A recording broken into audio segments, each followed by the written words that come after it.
Sa bawat episode, sisilip tayo sa pulso ng publiko tungkol sa maiinit na usaping pambansa mula politika, pamamahala, hanggang mga isyong direktang nakakaapekto sa buhay ng bawat Pilipino.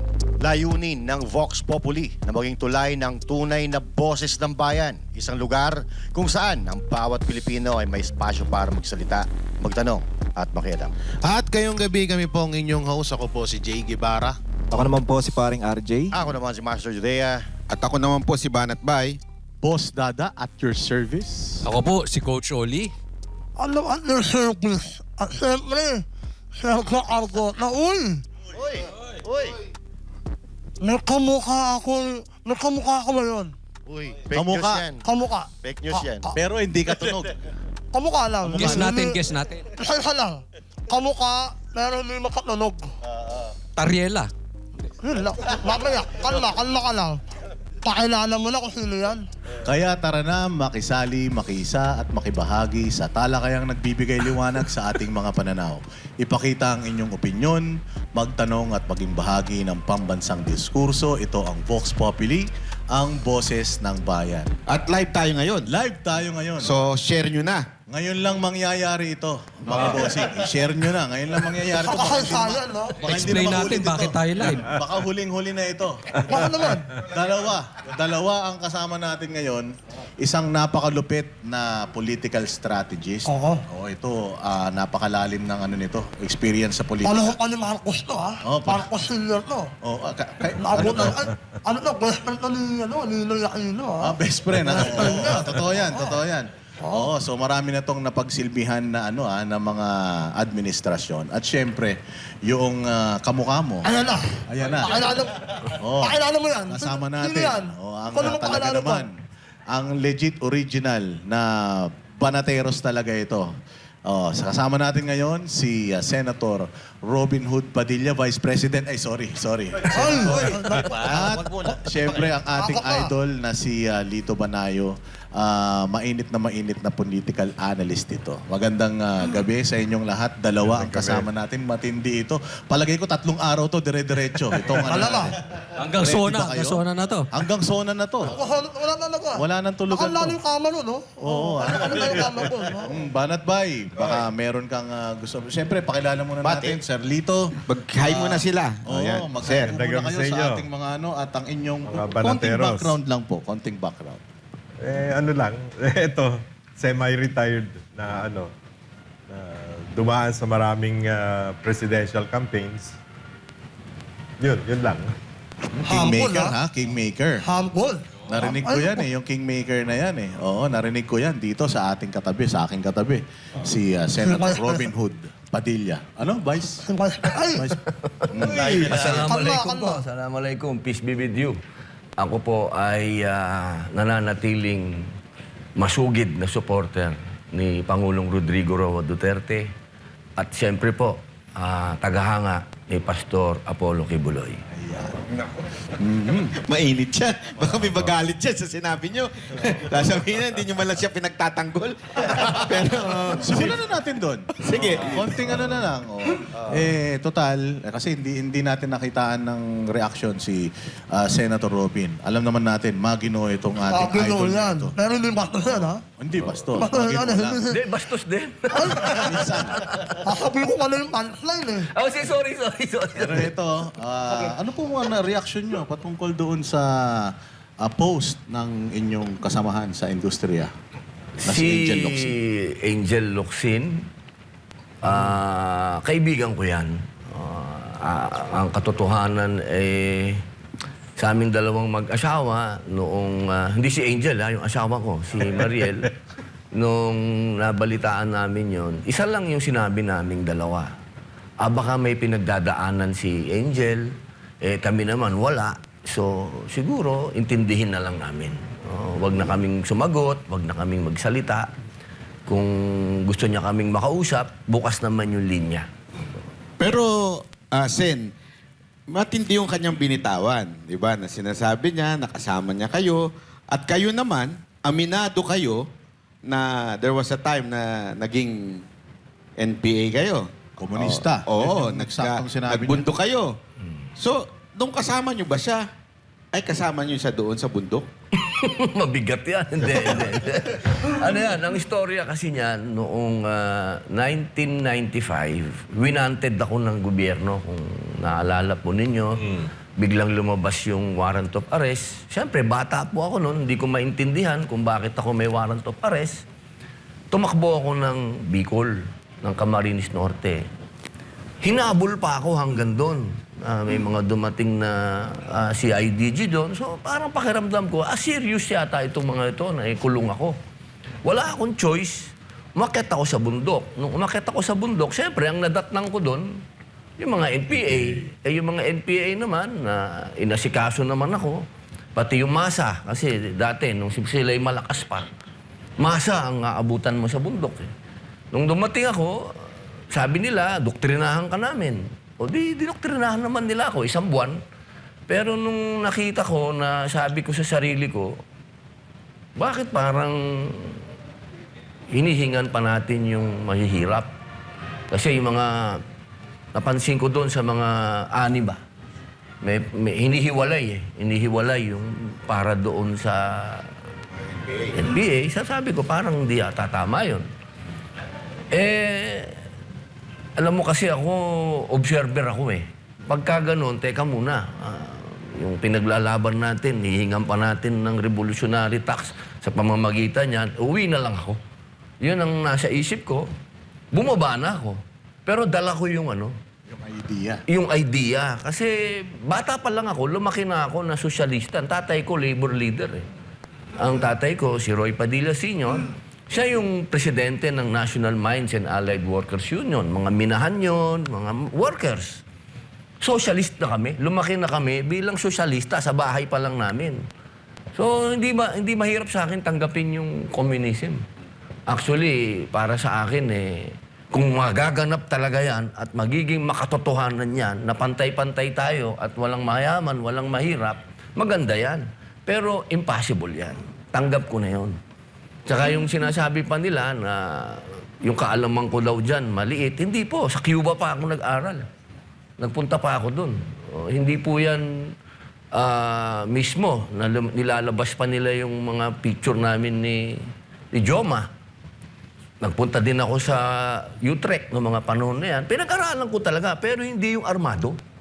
Never kong tinanggap na kailangan tayong mag-armas kasi tapos na si Bonifacio Nakuha na natin yung freedom. Ang pakikibaka natin ngayon, kahirapan, hindi kapwa Pilipino. Kailangan natin makidigma sa kahirapan, hindi sa kapwa Pilipino. Kasi kalokohan yung may gobyerno na tayo, ibabagsak natin yung gobyerno para magtayo tayo lang panibagong gobyerno. Kumbaga, nasa 3rd floor na tayo. Gusto nyo, bumaba pa tayo uli ng 1st floor. Kalokohan yun. Pero hindi ko iniiwan yung ideology. Hindi po. Kahit na magalit kayong lahat, kahit mga kaibigan ko magalit kayo, pasensya na kayo. Kasi ang unang Kristiyano, nasa Biblia yan, pag binasa nyo sa Acts. Andyan yan, sinasabi na tayo ay pantay-pantay. Kung ano yung meron ka, ibigay mo. Sa Islam, ganyan din po. Kung anong meron ka, ibigay mo sa kapwa mo. Anong masama doon? So yun yung konteksto nung sinasabi yun na kayo po ay communist. Opo. At kaya ko po nasabi din yon nung minsan ay sa pagdinig, wag na natin pag-usapan po yung kung ba't ko lang nasabi. Kasi alam ko nga yung history. Alam ko yung history ng communism dahil pinag-aralan ko nga po yan. Kasi meron Marxist, meron din po kasi armado, yung mga Marxist kasi. Yan, yung mga armado yan. Kaya si Lenin kasi ginaya lang niya, ginawa niya si Marxist ba? Si Marxist kasi ang sumulat niya na kinuha lang din niya sa mga unang Kristiyano, di ba? So, ibig sabihin, may karapatan akong sabihin yung history doon sa naganap na pagdinig. Kasi pinag-uusapan yung Romanov. So, paano kung hindi na ako makatiis? Kailangan na ako magsalita. Kasi, palagay ko, naliligaw Ayoko naman maligaw. At nung nangyari yan, yung kwentuhan ninyo ni Angel Locsin, bakit napagkwentuhan nyo yan? Yung experience mo na yan? Kasi naging very close kami ni Angel sa usapin ng martial artist kasi yan. Nag-aaral siya ng martial arts. So, siyempre, nagkukwentuhan kami. Nung panahon na yun, Gabriela siya eh. Nung Gabriela siya. So, sinasabi ko sa kanya na leftist ako. Kasi wala namang masama kung leftist ka. Anong ikatatakot mo kung leftist ka? Ang masama kung ikaw ay may dalang barel. Yun ang problema. Actually, wala na tayong anti-subversion law. Ayan, Na-repeal na yun eh. So, miski komunista ka, sosyalista or anything, walang illegal doon. Huwag ka lang maglalaban sa gobyerno, magdadala ng armas. Yung tatay ni Senator Robin, natatandaan ko, isa sa mga membro ng Batasang Pambansa noong araw na kami ni Doy Laurel ang siyang kumuha sa tatay niyang maging kandidato laban kay Marcos, laban sa diktadurya. And napakatapang ng tatay niya, tatandaan ko. Salamat po. Kaya lang, speaking of the left, ngayon kasi, alam naman natin na maraming raid na nagaganap ang military at yung mga nakikitang mga gamit doon ay galing sa left. So sa tingin niyo po ba, medyo umiwas na o nawala na dun sa tunay na layunin ng komunismo itong mga makakaliwa ngayon at humawak na sila ng armas? Ano kasi yun eh, yung Marxist kasi, yung mga Leninist, meron silang armadong may aspect ng armadong pakikibaka. Ang pakiusap lang natin doon sa mga leftist ngayon, ako bilang mambabatas na pareho nila, iwasan natin na yung ganong armadong kasi huwag kayong magtago. Kasi kung kayo ay totoong leftist na katulad ko, sabi nga ng ating patron, hindi na bawal yan. Bakit kailangan kong magtago? Ang bawal yung sumusuporta kayo diyan sa armado. Kasi nga maawa na kayo, 50 years na yan. Wala naman nangyayari. Tsaka alam nyo, dito po sa Southeast Asia, tayo na lang po ang may rebellion. Parang naman yan, masyado na tayong paatras. At iimbestigahan daw po kayo, ha? May balitang ganun na parang planong imbestigahan or paimbestigahan ni Gibo Teodoro si Senator Robin dahil dun sa kanyang communist remark. Sumulat na po ako. Nangyari na po yun. Sinulatan na po ako ng AFP. Sumulat na rin po ako pabalik sa kanila. Pinaliwanag ko po yung akin. Katulad po ng sinabi ng ating patron na hindi na yan bawal. Panahon ni FBR, yan ang unang-una niyang ginawa. Bar top notcher pa man din si Gibo. I mean, he should know that. Wala na, na-repeal na yung anti-subversion law. Bakit kaya sila Franz Castro ayaw niyang... ayaw niya pahuli, no? Marami kasi nagtatago pa eh. In denial, ika nga, Senator. Yun nga po ang pakiusap ko sa kanila. Huwag nilang ikahiya kung ano man yung ideology nila. Ang ikahiya nila, yung hindi man ako nagsasabi na pronta silang ganun, na sumusuporta sa armado, pero kung sila ay totoong leftist, huwag kang mahiya. Proud ka dapat. Isa yan sa mga issue. May pangalawa pa. Ako, mas matindi to. Mas matindi to. Bago natin, marami tayong itatapos. Pero bago tayo pumorma, araw nga to eh. Sige, Coach may Jody. request lang ako. Ano? Total, para mabigyan natin ng pagkakataon yung kanyang kaibigan na makapagsalita, imbitahin din natin. Pwede. Oo, si Angel Locsin. Oo, pwede. Baka lang, nanonood. Pwede natin imbitahin. Pero, Ako nakakausap. ikaw na. Ako na ako. Magkali ako. Magkakagulo lalo. Ka ba? Yun ang tanong. Nung kami- I-text mo na lang, ha? Nung kakakikila, schoolmate ko sa FEU. Si Angelo. Ayaw may kwento. Angelo, ako na lang kakausap sa atin mo, ha? Walang kang boyfriend yan. Tsaka ito, Asawa, loko-loko. Ano asawa naman yan? Oo, walang iya ka talaga. Tsaka ito parang nagdududa siya na si Pastor ay son of God. Naniniwala ako na lahat naman tayo son of God. So baka gusto natin imbitahin si Angel Locsin na makipag-usap kay Pastor Apollo Kibuloy para may paliwanag ni Pastor Apollo Kibuloy kung bakit siya tinatawag ganon. Oo, maganda rin Pwede, yun. Invite din natin siya. Oo. Puntahan natin si Pastor sa kulungan. Nakakulong yung isama tao natin. dahil sa, sabi nga ni Senator Robin, lumaban sa komunismo. Alam naman natin na ang lumaban sa komunismo si Pangulong Duterte, kasama si Pastor Apollo Kibuloy. Laban kasama ang bayan. At syempre, ang nagpatuloy niyan, si Inday Sara Duterte. Kaya ngayon, pinag-iinitan. O hindi ba? Pero meron pa tayong isang issue. At sinasabi natin, yung Chinadur ka ba? Ikaw ba pro-China? Ano ba ito? historical na naman yan. Oh, kasi pagka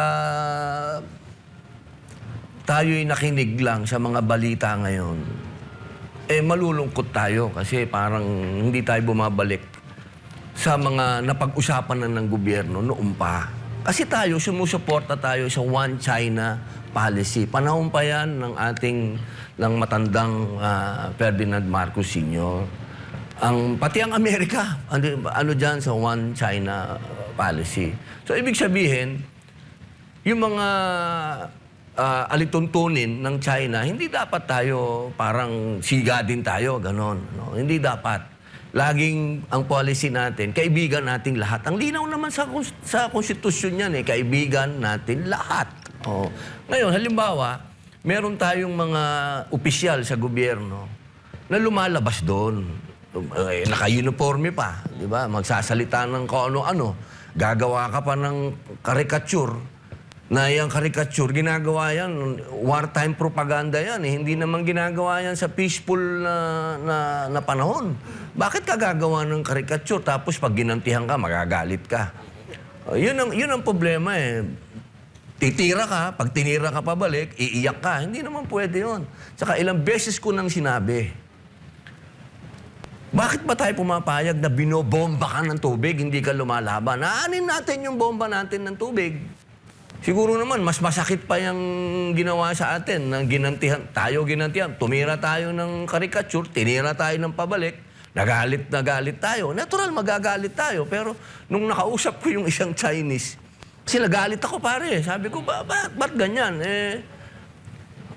Tayo naman, nung panahon ng tayo ay kinocolonize ng puti. Diba? Ang tawag sa atin yan, brown brothers brown monkeys. Little Brown Brothers. Diba? Ang tawag naman nila sa mga Hapon, yellow. Sa mga Chinese, yellow monkeys. So, sila nag-umpisa niyan. Okay? Biglang tumira yung China media ng ganyan. Kaya, sinabi ko doon sa China media, nakakalimutan nyo na ba na tinawag din kayong ganyan? Kinausap ako nung isang Chinese, sabi niya, sa kanila daw, hindi issue ang monkey. Kasi sa kanila, that's a God. Meron silang,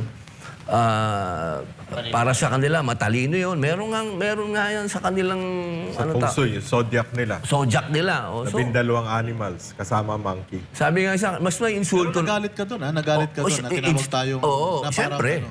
Nag-ano kagad ako. Pero kasi ako, pag nagalit, kailangan kausapin mo, di ba? Ano bang ginawa nyo? So yun ang sinabi sa akin. Actually, sabi nga nila, dapat na yan, buhaya yan pero baka mas ma-insulto kayo. Si Senator Kiko din po nagalit dyan Chismis na naman yun. Alam mo naman Siyempre, pagka medyo makatotohanan, masakit. Di ba?